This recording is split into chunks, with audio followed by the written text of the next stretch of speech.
megang mic juga udah gemeteran. Aku lagi salting sama ketemu sama cowok. Baik, apa kabarnya semuanya?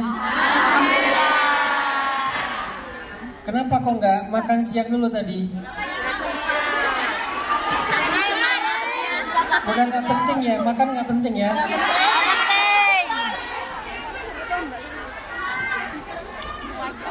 Makasih kepada Bunda Nur Istiqomah yang disingkat Nuris. Saya baru tahu hari ini nama beliau ternyata Nur Istiqomah. Saya dari dulu mikir Nuris itu bahasa apa, bahasa Sanskerta atau bahasa apa. Ternyata Nuris itu nama panggung. Nama panggung dari Nur Istiqomah. Makasih juga buat Ilham, makasih juga buat MC yang tadi udah gonta-ganti nama Umi. Pertama Hanan Akira, yang kedua Hanin Akari. Makasih buat semua teman-teman para mujahidah yang ada di Hong Kong. Terus terang saya udah sering diundang ke luar negeri. Saya pernah ngisi di Korea, saya pernah ngisi di Turki, di New Zealand, di Jepang, di beberapa negara. Tapi nggak ada yang suasana pengajiannya seantusias dan sehangat Hong Kong.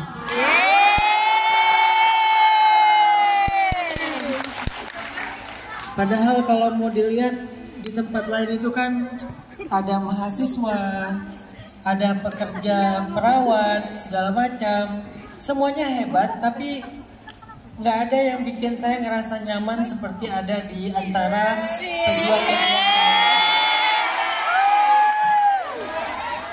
Udah ya Bun, bagian gombal-gombalnya udah dibalas. Next insya Allah Bunda Nuris akan mengisi tausiah di pesantren saya. Amin. Udah sering ngaji, Bunda Nuris setiap bulan ketemu kiai, setiap bulan ketemu ulama. Ini udah jadi Ustazah Mamah Nuris. Nanti kita bikin acara di Indonesia namanya Curhat Dong Nuris ya. Baik, bismillahirrahmanirrahim. Assalamualaikum warahmatullahi wabarakatuh. Waalaikumsalam warahmatullahi wabarakatuh. Segala puji dan syukur alhamdulillah kepada Allah Subhanahu wa taala atas nikmat iman yang Allah berikan ke dalam hati kita. Semoga iman di hati kita terus Allah tambahkan bersama iman yang sudah ada dan menjadi melekat di hati kita sampai akhir hayat kita. Amin. Salawat dan salam Allahumma sholli ala Sayyidina Muhammad wa ala alihi wa sahbihi wa man tabi'ahu ila yaumiddin amma ba'd.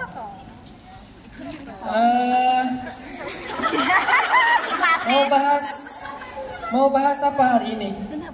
Cinta.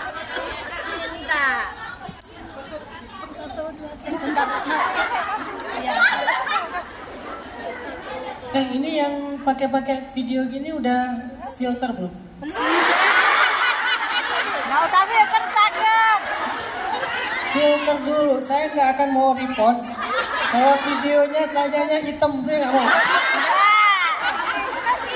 Sudah putih. Yang pertama saya repost, yang paling sayanya putih. Ya. Baik, hari ini kita akan Oke, serius ya. Hari ini kita akan mendengarkan tausiah dari Umi Hanin Akira sebetulnya. Cuman karena saya kata Bunda Nuris tuh sebagai penglaris. Saya bilang ke Bunda Nuris kalau penglaris itu biasa di depan toko gini-gini. Jadi saya pengen di depan gini-gini aja, yang ngomong biar Umi Hanin. Tapi kata Umi kayaknya saya harus ngasih mukadimah. Ini saya disuruh hari ini, disuruh Bunda Nuris, disuruh Umi, disuruh MC. Jadi saya cuma mau ngasih mukadimah aja. Kalaupun di depan kita itu judulnya adalah mengetuk pintu mantan ya. judulnya? Mengetuk pintu langit. Nah, maaf ya, keceplosan. Siapa di sini yang punya mantan? Nggak punya. Tuh kan.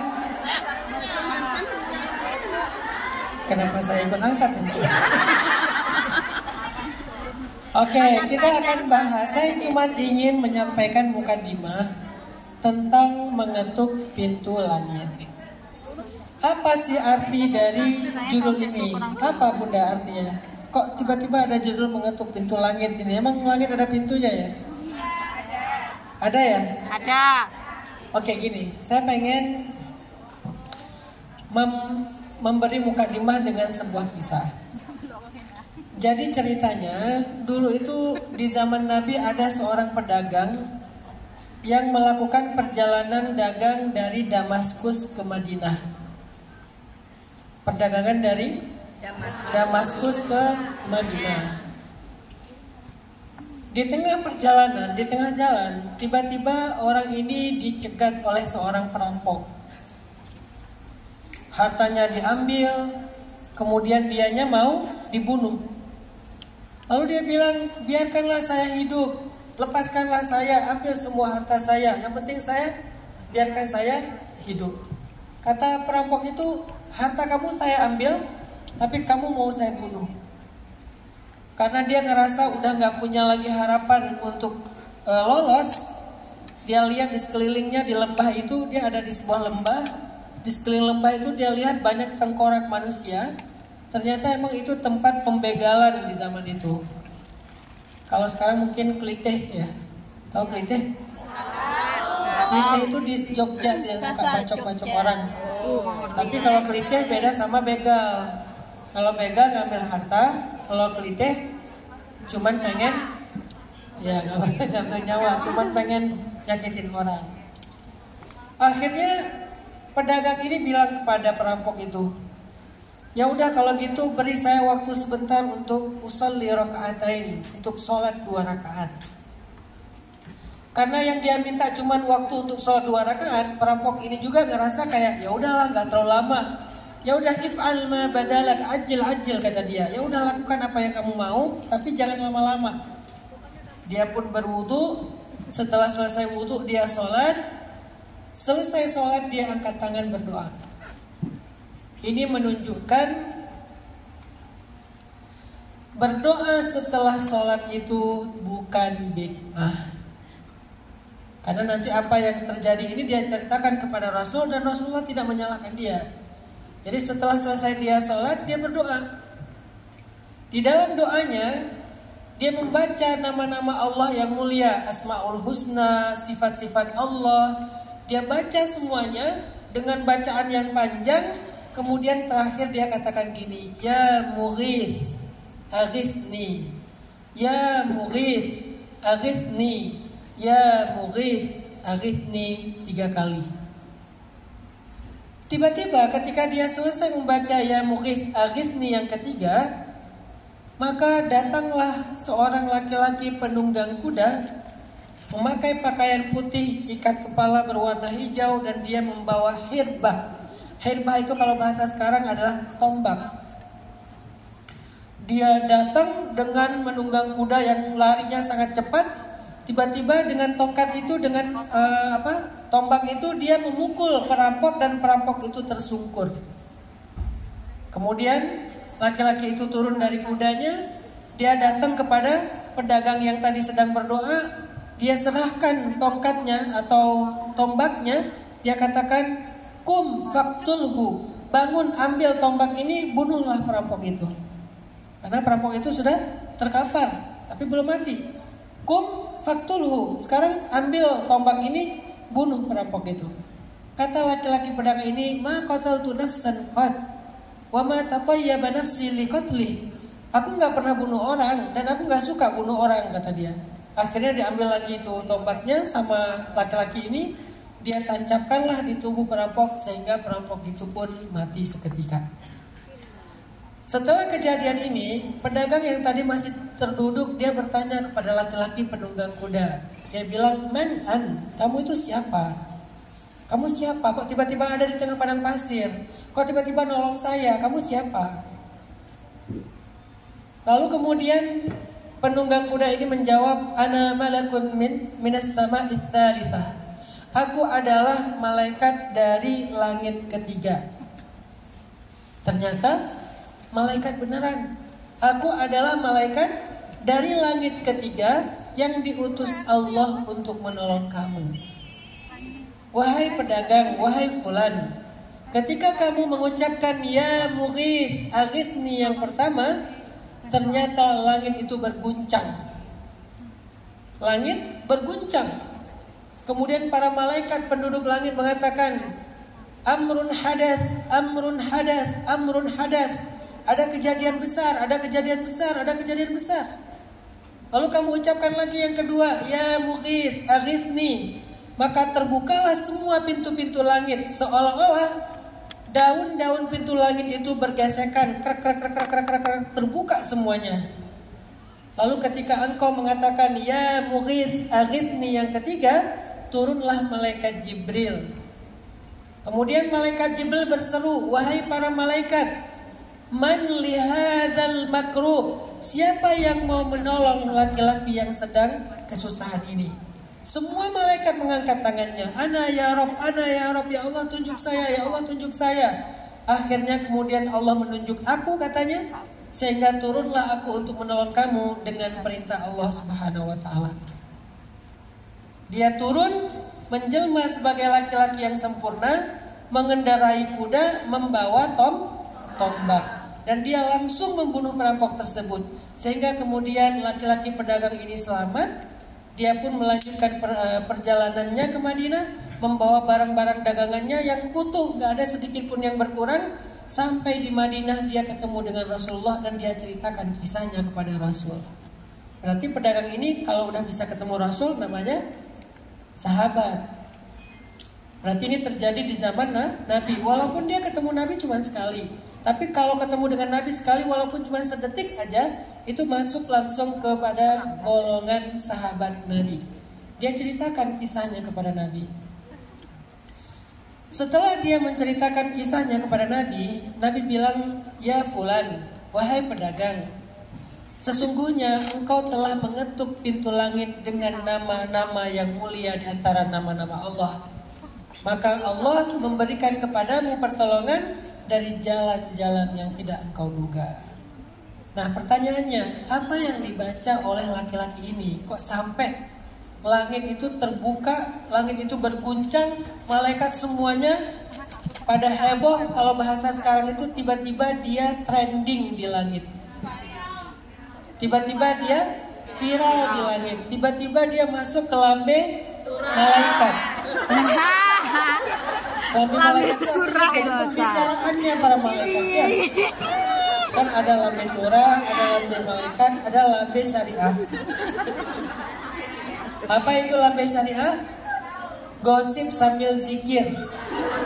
Astagfirullah, gak nyangka ya, subhanallah. Sambil gibah, sambil zikir.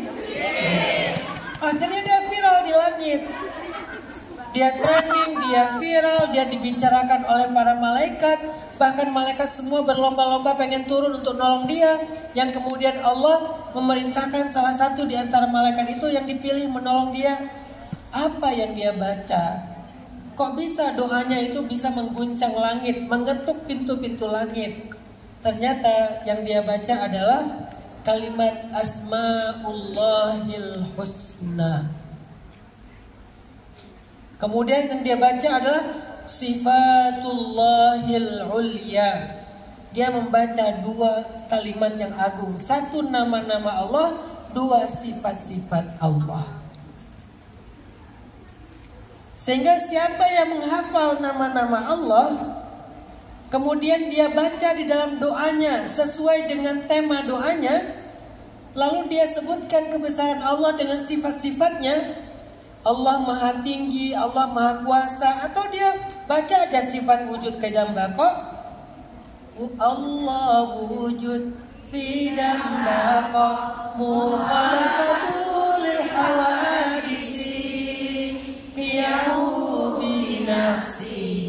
wahdaniyah, qudrah, iradah. Nah, artinya siapa yang nggak usah sampai selesai nanti bisa sampai maghrib kita ya. Siapa yang menghafal sifat-sifat Allah, nama-nama Allah, kemudian dia baca di dalam doanya sebagaimana perintah Allah,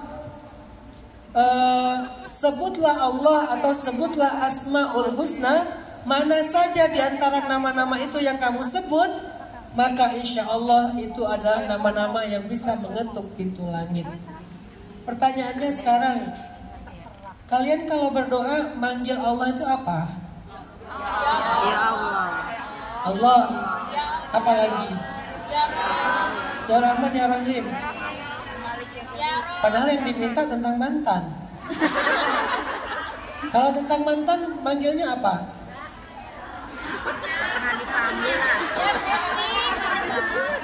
Kan nggak tahu kan? Gak punya mantan. Kalau tentang mantan panggilnya Ya Adil atau Ya Adil, wahai yang maha adil. Kan misalnya gini ceritanya, kita lagi bete nih gara-gara tahu mantan udah bahagia. Kan banyak tuh yang nanya, Ustadz kenapa ya orang yang menzolimi kita, yang meninggalkan kita, yang pergi pas kita lagi sayang-sayangnya, kan dia statusnya zolim, tapi kok dia hidupnya baik-baik aja, kok dia hidupnya bahagia, kok dia makin sukses, sementara kita kena mental gitu kan. Itu gimana Ustadz? Nah caranya, pertanyaan saya, kenapa dia masih tahu tentang mantan? Katanya udah Kepo. Ternyata dia ngelihat pakai akun kedua, pakai second akun. Oke, maksudnya gini, kalau kalian mau meminta sesuatu kepada Allah, cobalah minta dengan menyebut nama Allah yang sesuai dengan permintaan kalian. Itu rahasianya. Saya dulu ketika minta anak, ketika saya lagi umroh, saya pengen diberikan keturunan anak perempuan yang nanti saya kasih nama Aisyah. Akhirnya saya minta, Ya Wahhab, wahai yang menganugerahkan, wahai pemberi anugerah. Selama saya di depan Ka'bah, zikir saya Ya Wahhab, Ya Wahhab, Ya Wahhab, terus memanggil Ya Wahhab. Ketika saya pengen bayar utang, karena saya punya utang karena namanya orang usaha ya, kadang-kadang produksinya kita ke temen, ya biasalah ke temen pinjam dulu 100 gitu kan. Gak ada duit nih, pengen bayar utang nih, Ya Razzaq, Ya Razzaq, Ya Razzaq. Ketika saya pengen memperluas jangkauan dakwah saya, pengen bikin tren di Indonesia supaya hijrah itu jadi tren, gimana caranya membuka banyak tempat untuk masuk dakwah? Akhirnya saya panggil Ya Fattah, Ya Fattah, Ya Fattah. Ketika saya butuh diberikan lebih banyak anugerah dan kebaikan oleh Allah, saya panggil Ya Karim, Ya Karim, Ya Karim. Artinya salah satu cara untuk mengetuk pintu langit dan langit itu akan berguncang untuk kita adalah dengan menyebut nama-nama dan sifat-sifat Allah yang mulia. Hasilnya dahsyat. Tapi challenge-nya, kita harus hafal dulu nama-nama ini. Setelah menghafal, kita fahami. Setelah difahami, dipakai sesuai dengan doanya. Dan memahaminya harus, karena kalau kita memanggil Allah tapi kita nggak paham apa makna dari nama ini, nanti panggilan kita nggak powerful. Saya yakin sekali Allah yang Maha Wahhab. Makanya saya yakin ketika memanggil Ya Wahhab, habli dzurriyyatan thayyibah, habli min ladunka waladan sholihan, atau apapun. Ya Allah, Ya Wahhab, pemberi anak keturunan, anugerahkanlah untuk saya keturunan, anak solih, anak solihah. Saya paham maksud dari kata-kata Ya Wahhab. Rabbana hablana, gitu kan? Hablana dari kata Wahhab, min azwajina wa dzurriyyatina qurrata a'yun waj'alna lil muttaqina imama. Maka salah satu cara paling gampang mengetuk pintu langit adalah dengan menyebut dan memanggil nama-nama serta sifat-sifat Allah yang mulia. Satu kisah lagi. Mungkin kalian pernah dengar cerita nenek-nenek di zaman Nabi Musa. Pernah dengar kan? Jadi ceritanya ada seorang nenek, dia udah tua, gak punya anak, tapi pengen punya anak. Maka kemudian dia datang kepada Nabi Musa bilang gini, ya Nabi Allah, ya Kalim Allah, wahai Nabi yang berbicara dengan Allah, mintalah kepada Allah agar Allah memberi saya anak. Saya belum punya anak, udah tua. Akhirnya Nabi Musa berdoa, ya Allah, ini ada nenek-nenek minta anak. Kemudian Allah bilang kepada Nabi Musa, Musa, sampaikan kepada nenek-nenek itu kalau dia takdirnya nggak akan punya anak. Takdirnya. Artinya kan ini sesuatu yang sudah ditetapkan. Dia ditetapkan, ditakdirkan dia akan punya anak. Akhirnya Nabi Musa bilang, Nek sabar ya, nenek udah punya takdir dan takdir nenek nggak akan punya anak. Oh gitu, ya udah pulang aja si nenek teh. Besoknya balik lagi, pas balik lagi minta lagi, ya Nabi Allah, doakan saya punya anak. Kata Musa, kan udah kemarin, siapa tahu sekarang bisa. Ya Allah, nenek yang kemarin ya Allah, minta anak sama kayak kemarin. Kata Allah, Musa, katakan ke dia takdirnya gak akan punya anak. Nek, kata saya juga, sabar atuh. Tapi Nabi Musa kan bukan orang Sunda ya, jadi kayak aksennya gak gitu sih, itu aksen saya. Nek sabar, nenek gak akan punya anak, itu udah takdir nenek, terima aja gitu. Oh gitu, ya udah pulang. Besoknya balik lagi. Nenek yang kemarin, ya kenapa Nek minta anak? Loh kan kemarin udah 2 kali, siapa tahu hari ini bisa. Akhirnya Nabi Musa, ya Allah, ntar mau bersin.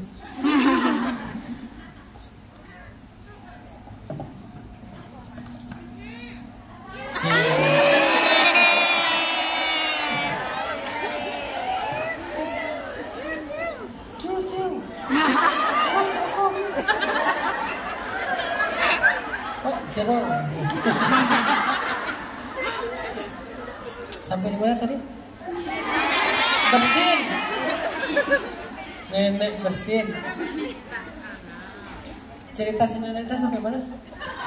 Nenek minta anak. Oh iya, Nabi Musa doakan saya punya keturunan. Kan kemarin udah, siapa tahu hari ini bisa.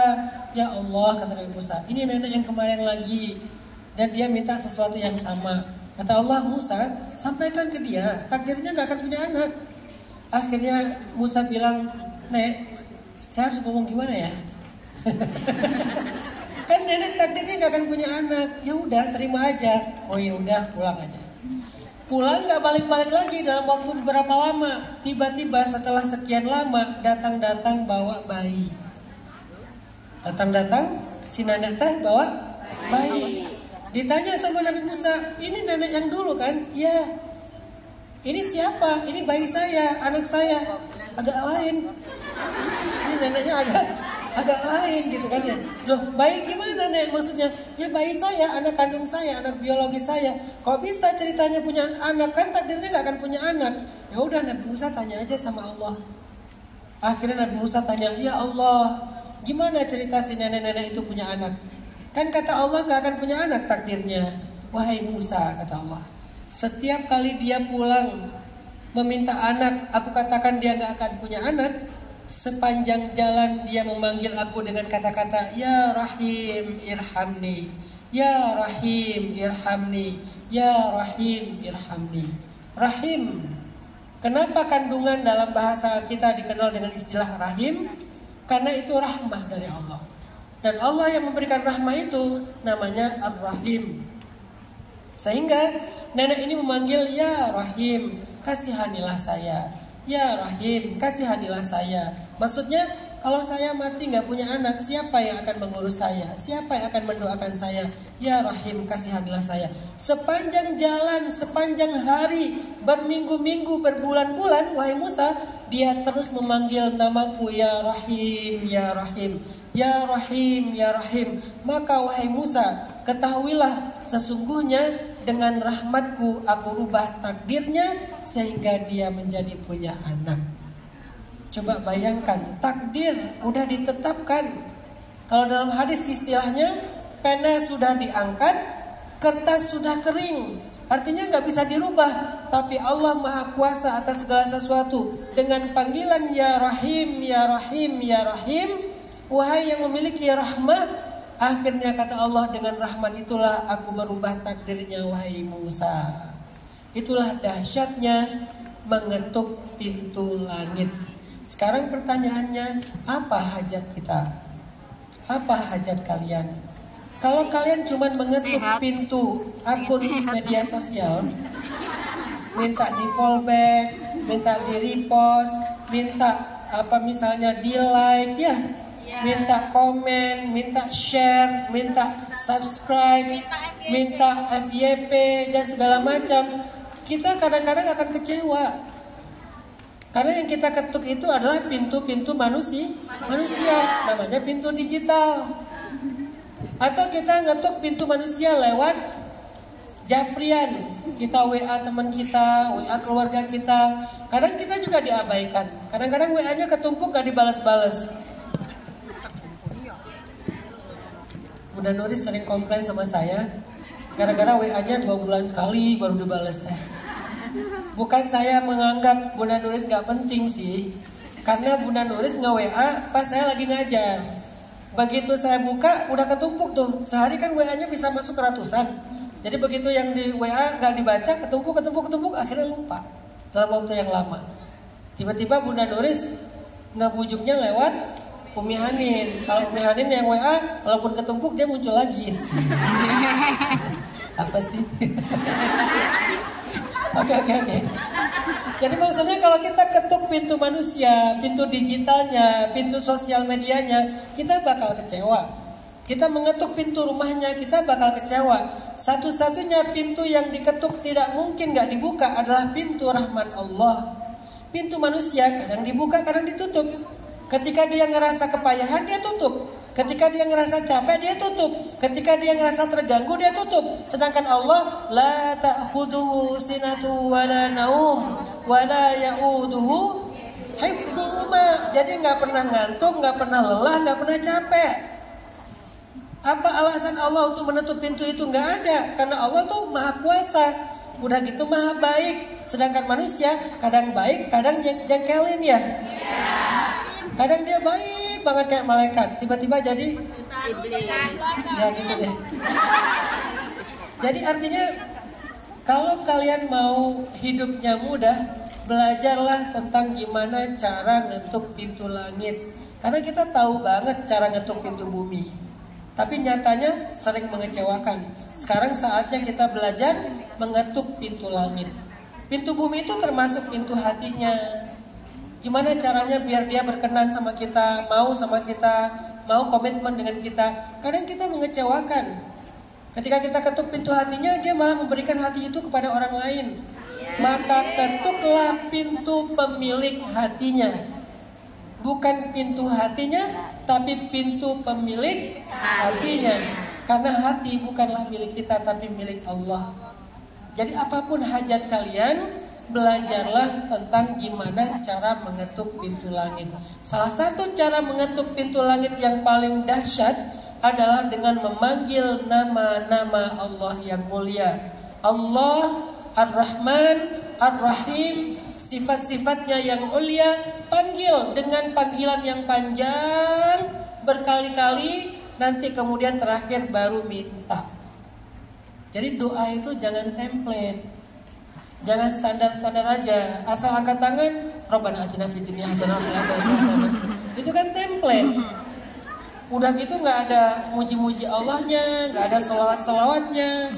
Makanya kalau kalian mau mengetuk pintu langit, dan itu kunci dari segala urusan hidup kita, segala hajat kita. Saya nggak mau terlalu spesifik urusan masalah cinta-cintaan doang ya. Apa